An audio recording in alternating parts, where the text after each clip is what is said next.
most original and creative talent in our business. Would you welcome Mr. Orson Welles? Ladies and gentlemen, Orson Welles again, come to call for another visit. Good evening. This is Orson Welles. Stay tuned. Right after this episode. For our discussion.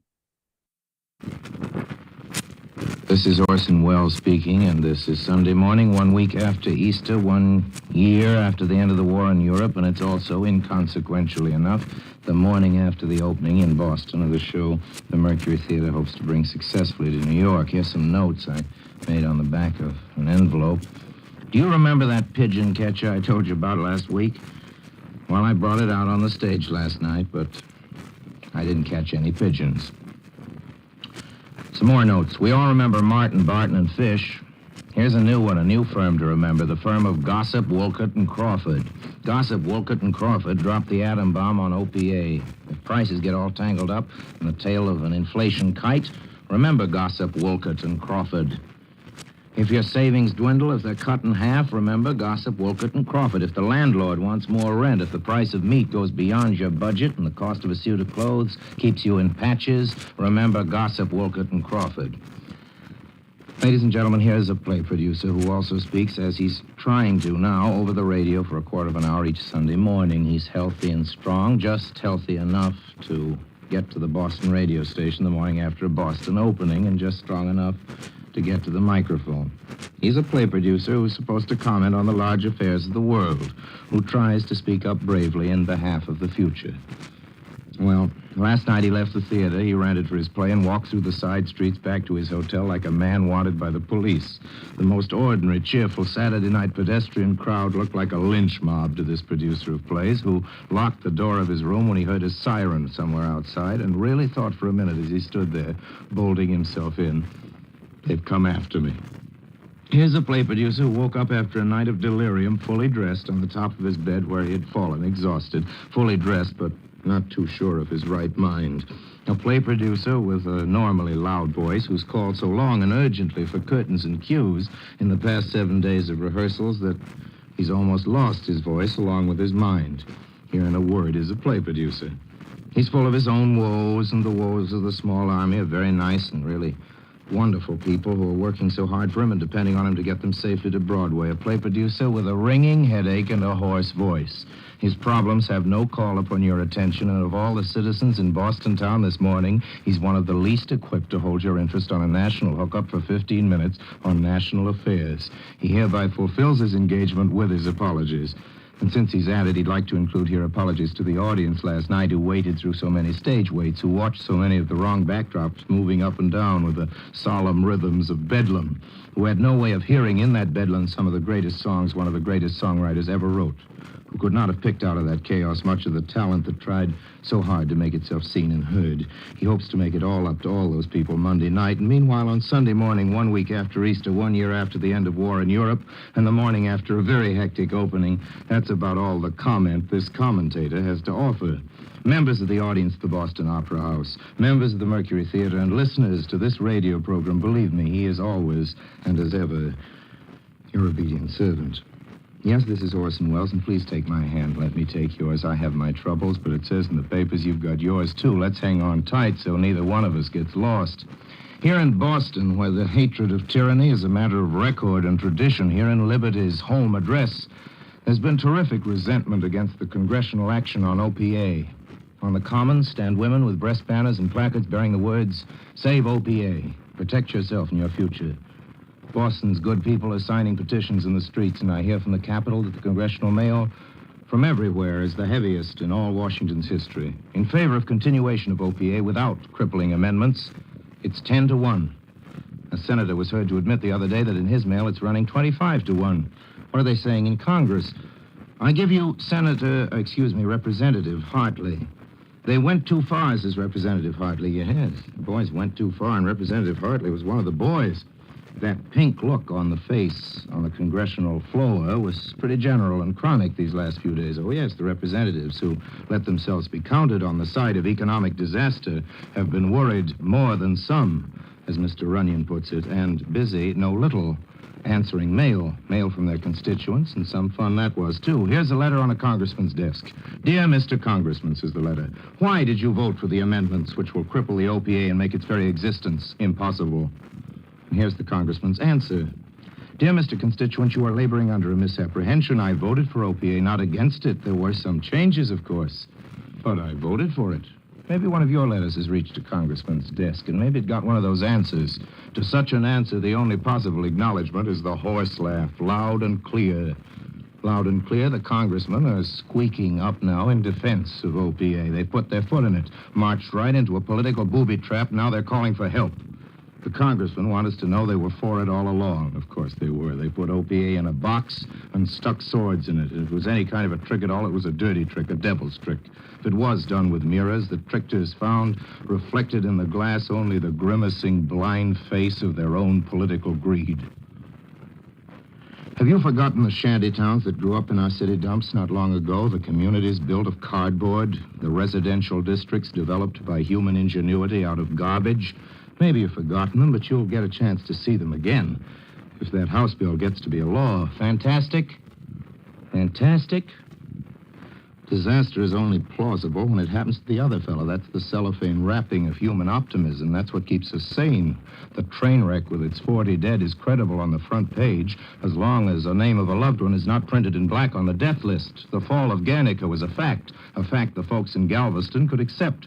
The Battle of Britain made terrible headlines in Butte, Montana, in Bangor, and in Beverly Hills. Still, the buzz bombs didn't keep us from finishing breakfast, but Pearl Harbor was fantastic. Reading about the Blitz was like reading the statistics on cancer. We were moved, but not so moved that we sought refuge in doubt. Pearl Harbor was something else again. Thousands of grown-up citizens who knew a good deal about Ethiopia and Manchuria, who'd been following the fall of Europe like a serial, called up the radio stations on the morning of 1 December 7th and wanted to know if that Wells fellow wasn't putting on another Martian scare.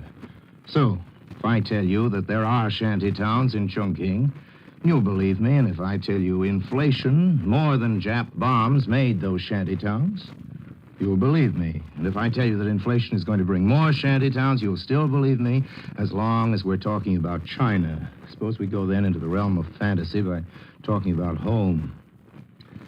I think you'll believe me then, too. Hang on to my hand so neither one of us gets lost.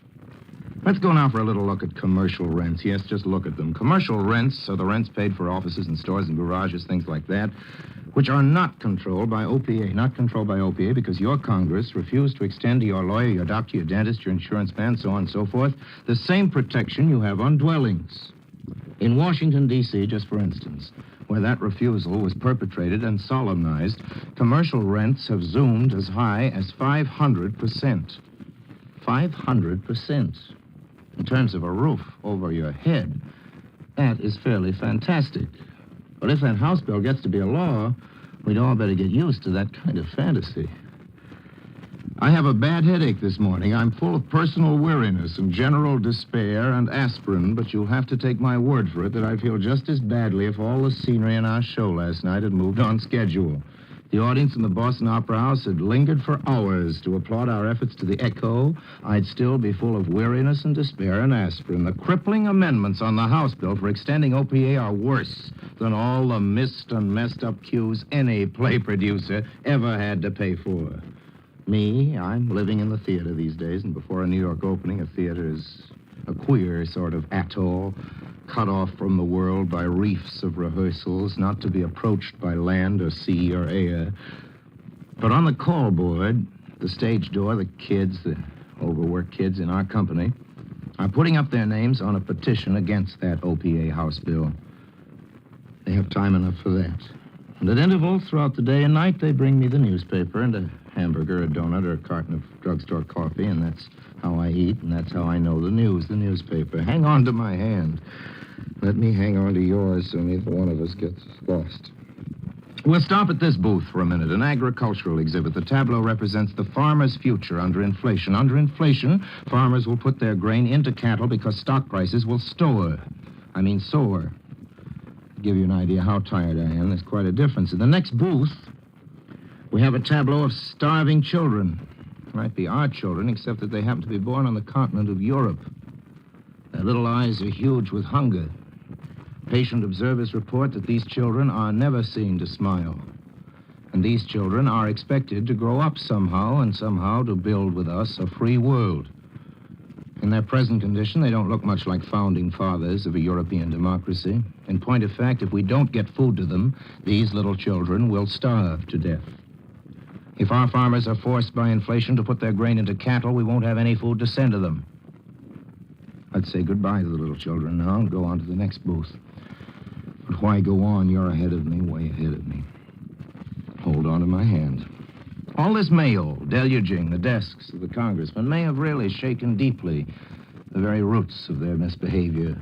The word from Washington this morning is that OPA has a chance to live. Or maybe I'm too tired to know what I'm talking about. But take my hand and I'll take yours. That way we won't get lost. I seem to sense something peculiar and very new in the air. Call it, if you will, an atmosphere.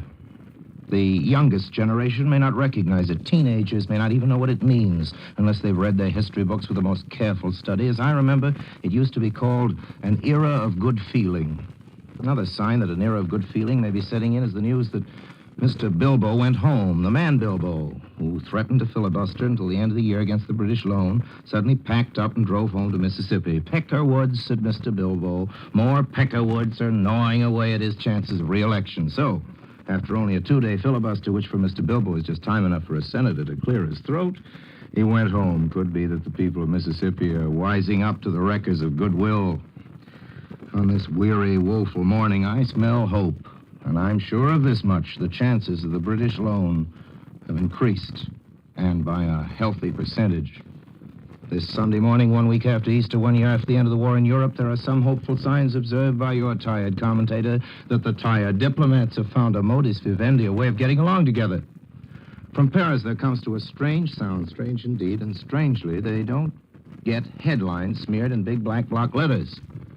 The little one-column banners may read, Big Four reach agreement on Italian peace treaty, but, you know, if I were editing the papers, I'd use big black block letters and underline it with big black block editorials, because, you know, this may really be the end of war.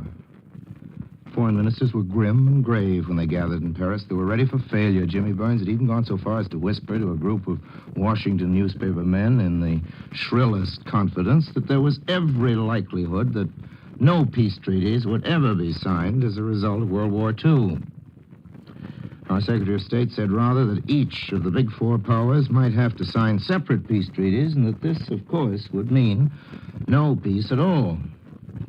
I talked to somebody on the phone in Washington yesterday who told me that the day before the Paris conference opened, Mr. Burns told the French foreign minister that the United States would not even insist on France being given the right to sit in on all the peace treaties. Burns saying that he felt the Russians would oppose this, Burns being too tired to make a fight. But when the foreign ministers sat down at the conference table in Paris Thursday, even the gloomiest of the Cassandras were confounded. The Russians surprised us again. The Russians readily agreed to permitting France to sit at the peace table as full and equal partners. In 1 short hour, the agenda was agreed to. Mr. Molotov turned out to be as cordial as could be, and Mr. Bevan was flabbergasted. The troublesome Italian issue was put at the top of the list, and this was the same treaty the deputies of the foreign ministers have been quarreling over for a month. In 4 brief hours, 3 of the knottiest questions had been solved, and the reparations argument was cleared up in 20 minutes, including time out for the translation. People who sometimes know the answers tell me that the Russians have taken other steps to solve differences between the East and West. And so the atmosphere in front of the footlights and behind the scenes for the first time since victory is that of a United Nations. I've kept insisting I'm a very tired play producer. I may be tired. I may be so tired I don't know what I'm talking about, and this cheerful claim of mine may blow up in my face tomorrow. But like the man says, there's good news tonight. I'm never sure of anything. I'm not that kind of a commentator or that kind of a play producer. My voice is hoarse and my head aches, but I'm not speaking this morning at the funeral of OPA or of the United Nations or of my show. I'm still speaking in behalf of the future, and I'm very much inclined to feel okay about it. And though I'm full of aspirin, I'm still full of hope. Let's keep holding hands. That way we won't get lost. The American Broadcasting Company and its affiliated stations have brought you the personal and individual news commentary of Orson Welles. Be sure to listen again over many of these same stations next Sunday at this same time to Orson Welles' Almanac. This is ABC, the American Broadcasting Company.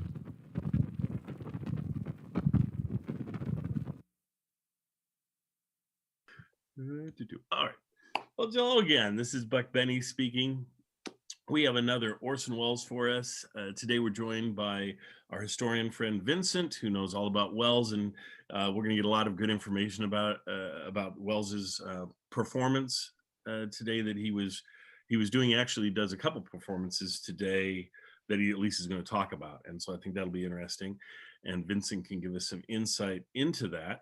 He gave us some insight last week, which was I thought really interesting about what was going on with Orson and his production and everything.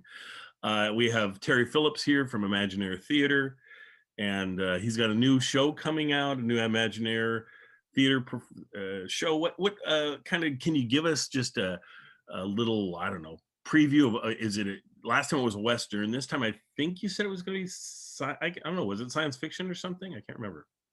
It is science fiction. It's there's a time travel component to the story, and it is, as often is the case with science fiction stories, it is about something that happened in the past that is relevant to today and maybe tomorrow. Oh, very cool. Well, that's a great little teaser for it. So go to Imaginaire Theater. You can't see that one yet. Actually, by the time this comes out, I wouldn't be surprised if it's out. I hope it will be by the time people are listening to this. Yes. Yeah, I think it will be, because this one won't be airing for another 2 weeks, I think. So I think it'll definitely be out by then. Kathy, we have Catherine Fuller Seeley here, who of course has written a couple books on Jack Benny, and she's got another 2 in the works, I believe, for the script books anyway. And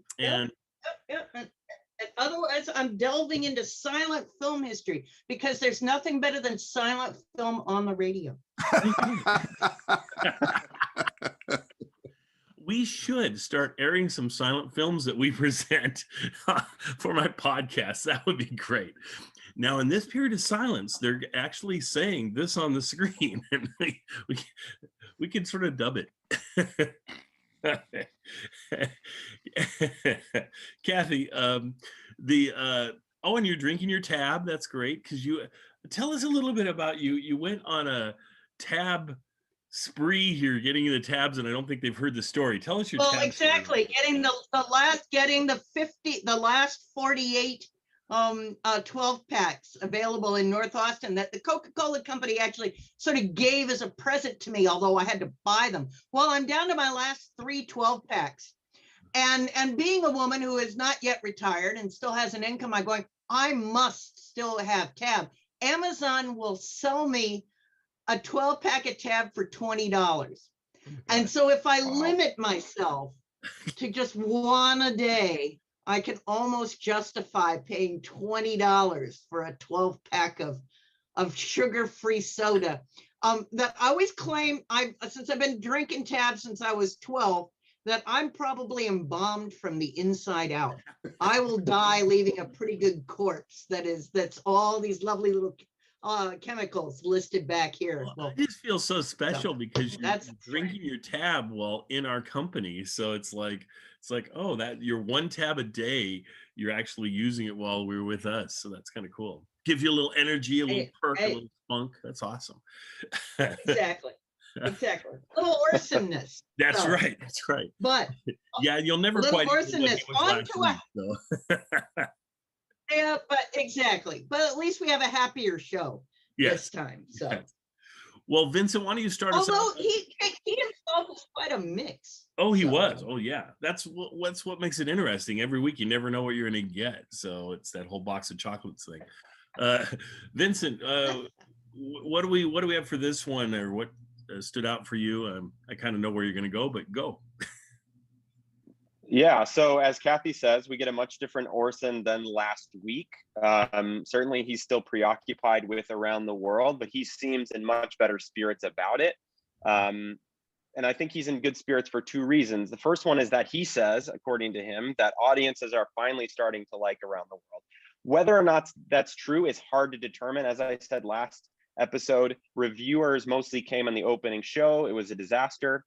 However, I think the other reason he's feeling better is because he's again reinforced his sort of legend as the wonderkind. He, this show wasn't super heavy funded. What the funding that he did have, he spent on lots of other things. And so he's the only understudy. And the press really pumps him up as like, again, the greatest performer, director of, his generation, again, that he's able to sort of step into these roles. Both the lead role, Arthur Margetson played Phileas Fogg, and, the sort of second role, Passepartout. And the press is basically only focusing on his role. They sort of say like, he learned the songs 30 minutes before, he got into costume, he sort of knew the lines, but he's pulled it off miraculously and ad-libbed. I mean, there's all the reviews for the rest of this week are all about Wells playing these roles. So I think I'm not totally convinced Around the World is really working out yet. He's constantly changing the script. He's playing with the possibility of getting rid of the character who plays Dick Fix, which he eventually will cast himself in. We'll get there in the next couple episodes. But again, he's really tinkering with it. I'm not sure it's going that well, but he's moving to New Haven. So he's on a high anyway, because he is the boy wonder who can do everything. And he's proven that once again. Well, Vincent, let me ask you this. Not to disparage our good friend Orson or anything, but I'm just wondering if these people were really sick, or whether they were like, hey, we need something to spice up and rejuice the energy back in this thing and get people to check it out again. So, if we sort of had one of our people not perform and you performed in their place, even if you did a lousy job or whatever happens, it would get notoriety and it would get us known again and get us pumped back up as to what we're doing. Do you think that's a possibility, or? I think with Passepartout, I wonder, it was played by a rather young gentleman. The role is young, so why he was sick, I don't 100% know, although they are, as well said in this, their rehearsals are sort of on the fly, so they're probably exhausted. Arthur Margetson, who played Phileas Fogg, he had health issues later in his life, and there is some evidence that a doctor did come very late in the day. I think it was like 7 o'clock. The show started at 8, and said, yeah, you shouldn't perform. You should go back to your hotel room. So I think that's unlikely with that role. Whether or not Wells was like, wow, we got a ton of fame from me doing this, stepping into this role. Maybe I'll step into the other role if you're kind of not feeling well. I mean, that's a possibility. But he doesn't do it again, I will say, for the rest of the show's life. But it's possible. Maybe they needed to spice it up. He felt like the reviews were terrible, so let's reinforce sort of our faith in Wells, the reviewers' faith in Wells. With him, I'm not going to doubt anything, frankly. Yeah, there you go. Terry, you want to hop in on this then and give us anything you thought? Well, again, looking at the political issues of the day, as Wells did in these commentaries, I was struck by the fact that he threw a lot on the plate here. There was a measure in Congress to provide a loan to Great Britain that was flailing. President Truman was proposing a merger of the armed forces, which in 1946 was a pretty controversial idea. Yeah. But today, I mean, I've been thinking for years, why do we have all these different, this is heresy in military circles. I'm sure I'll get letters because of this, but why do we have different branches of the service since they all do the same thing? Well, it's the tradition, of course. Right. And in the case of this particular bill, it was the U.S. Navy that was opposing it. And then the main topic of that, at least from my perspective, prior to the letter, was the minimum wage, which was 65 cents an hour. And the minimum wage in this country has a long and odd, I'll say, history, going back to 1912, when the state of Massachusetts first approached the idea. It was ruled essentially unconstitutional by the Supreme Court. A few years later, Congress passed an act to make the minimum wage, this is during the Depression, made it $13 a week. Of course, that was only in the North. In the South, it was $12 a week. By 1938, the federal minimum wage was finally established at 25 cents an hour, which by today's standards adjusted for inflation is about $4.45 an hour. But then it went up incrementally to 75 cents, $1, and so forth, until finally in 2009, the last time the minimum wage was changed, so more than almost a dozen years ago, that's the current minimum wage, which is $7.25. Now that's the federal minimum wage. Right. There's a handful of states, of course, that have raised it to $15 an hour, and that's a target. But Wells was attacking this in 1946 as being, essentially sinful that we are still paying people so little money, and in some cases, what amounted to no money, because the cost of living far outstripped the ability of people to support themselves and keep a roof over their head. So Wells was really a champion of paying people a living wage, not just a decent minimum wage, but something they could afford to feed themselves and support their families with. And the ever prescient Orson Welles predicted what we would be talking about today, and Exactly. we'll probably talk about tomorrow. Right. Well, that's his connection to the OPA too. I mean, he wants low prices for things and high wages. Yep. Which I in this episode, I think he especially gets at the problem with what OPA is dealing with right now, which is it's all about the lobbyists from manufacturing, from meat. And he's saying that, they can still make a profit if they're just producing more goods, but they don't want to produce more goods that are going to be cheap. They want to produce less goods that are more expensive. And so I think finally he's getting at that issue, which is like, any shortage is artificial. And as would come to be later in I think 46, early 47, meat would essentially create an artificial shortage. And then that would essentially turn public opinion against OPA, which it was controversial, but most people supported it. It was doing good things. And then suddenly they couldn't get their meat. And people were like, oh, it must be because of OPA, not because of these artificially created shortages by the meat industry. So I think he's really getting at the core of the issue here, both with minimum wage and the OPA in this episode. Well, and to bring it to today, the minimum wage thing, the one thing that always kind of sticks out to me recently is I feel like there's been a few times where, unfortunately, sometimes the good gets shoved out trying to achieve the perfect, and you end up with nothing. And so it feels like there's been a few opportunities where maybe they could have gotten the minimum wage move up to $12 an hour, but they've said no, it's 15 or nothing sort of thing. And so then they say, okay, well, we'll just write a different bill and we'll drop it out of this bill or we'll drop it out of that bill. So they could have, we maybe could have for a few years have had $12 an hour. And I think to somebody who's making $7 an hour, that would seem like a big, nice jump versus waiting another 3 or 4 years or whatever to jump up to 15. So I always think, I just hope the lawmakers will think about these things and go, okay, well, what can we get done? I think famously, the most famous one I can think of is probably Ted Kennedy saying that they had something somewhat equivalent to Obamacare back in the 70s that was ready to go, and they thought they could probably pass it, but he's one of the people that voted against it because it didn't go far enough, he thought, to get health care. And then he said, well, I had no inkling that it would be another, whatever it was, 30 years later when they'd actually get a second shot at this thing. And so he said, we're definitely going to go with Obamacare this time. And that, of course, was right before he passed away. And they did pass Obamacare, but we could have had something decades earlier and just kind of been tweaking it and building on it and that sort of thing over time. So it's always interesting how the whole politics piece works and things. And the other side of it too is maybe if they would have dropped to $12 an hour minimum wage, then they get resistance to that. And, because you don't know, people say, oh yeah, if you went with 12, we go for it. But once they go with 12, they're like, no, we meant if we go with 10, we'll go for it. And then it just keeps dropping. Kathy, what are your thoughts on this episode?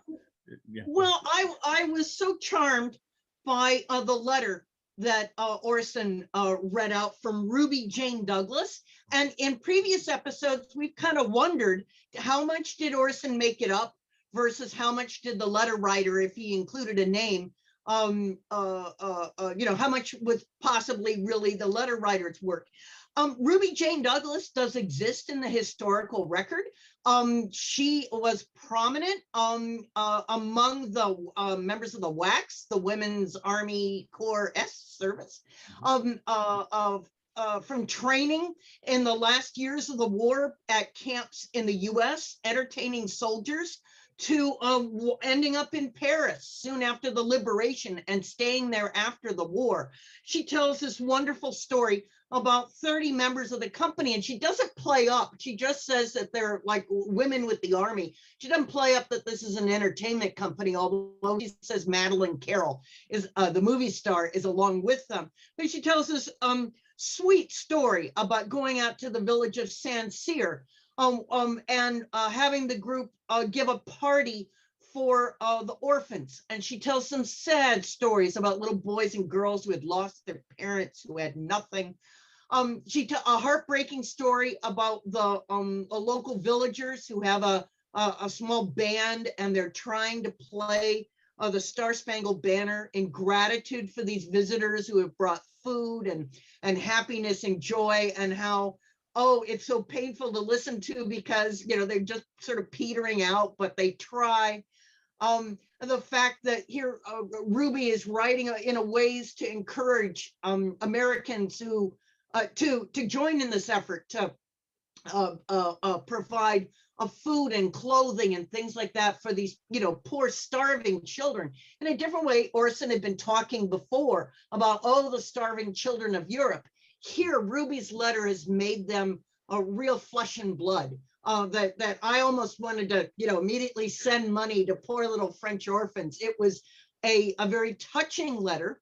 I wanted to say that it makes a really interesting connection in my mind to the Italian neo-realists, Roberto Rossellini and some of the other young Italian film directors going independent were making similar kinds of stories about the kindness of American troops, about stories of little people making a difference. His films are absolutely wonderful. This letter comes from the same kind of place, about using the narrative of vulnerable children, of us sort of both telling the horribleness of what they've been going through, but also reaching out for our better nature to want to help these children and really revealing their humanity. So Ruby Jane Douglas, so she performed a long time with the WACS. She wrote a song called something like "The WACS Are Standing Behind the infantrymen" and things like that. So she wrote patriotic songs. She worked really hard. She eventually married and had some children, and it was delightful to, when I put her name into Google, have Ancestry.com just leap up and want to tell me things about her. That's really nice. Wow. That's great.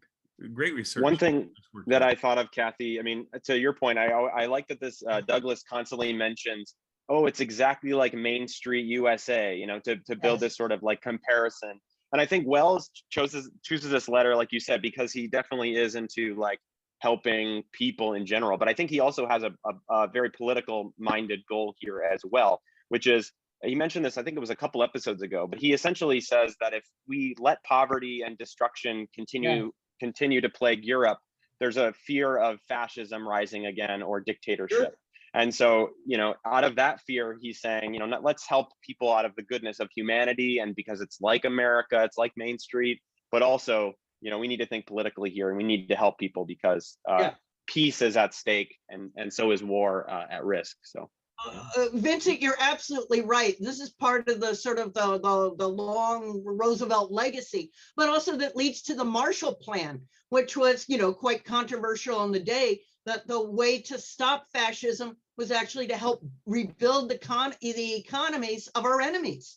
And it worked, but it was a massive amount of money being spent that, of course, conservatives have said, oh, no, let's quit spending the money. but it was the liberals and progressives who said, no, we need to spend the kind of money we spent during the war all the time. It is the government has to be pumping up the economy and heavily involved in the economy. And it's led to the prosperity we've had since, that the government has never, the American government here and around the world has been actively involved in economies ever since. So. All right, well, that's a great place for us to end it, I think, for this episode, because we'll get on to the actual episode. It's an interesting one. I think you guys will enjoy it. I think a little better sound quality than the previous episode, but still dicey at the beginning, if I remember right. So anyway, I hope everybody enjoys it, and we'll see you all next time for more Orson Chat. Good job, everybody. It was an interesting conversation today.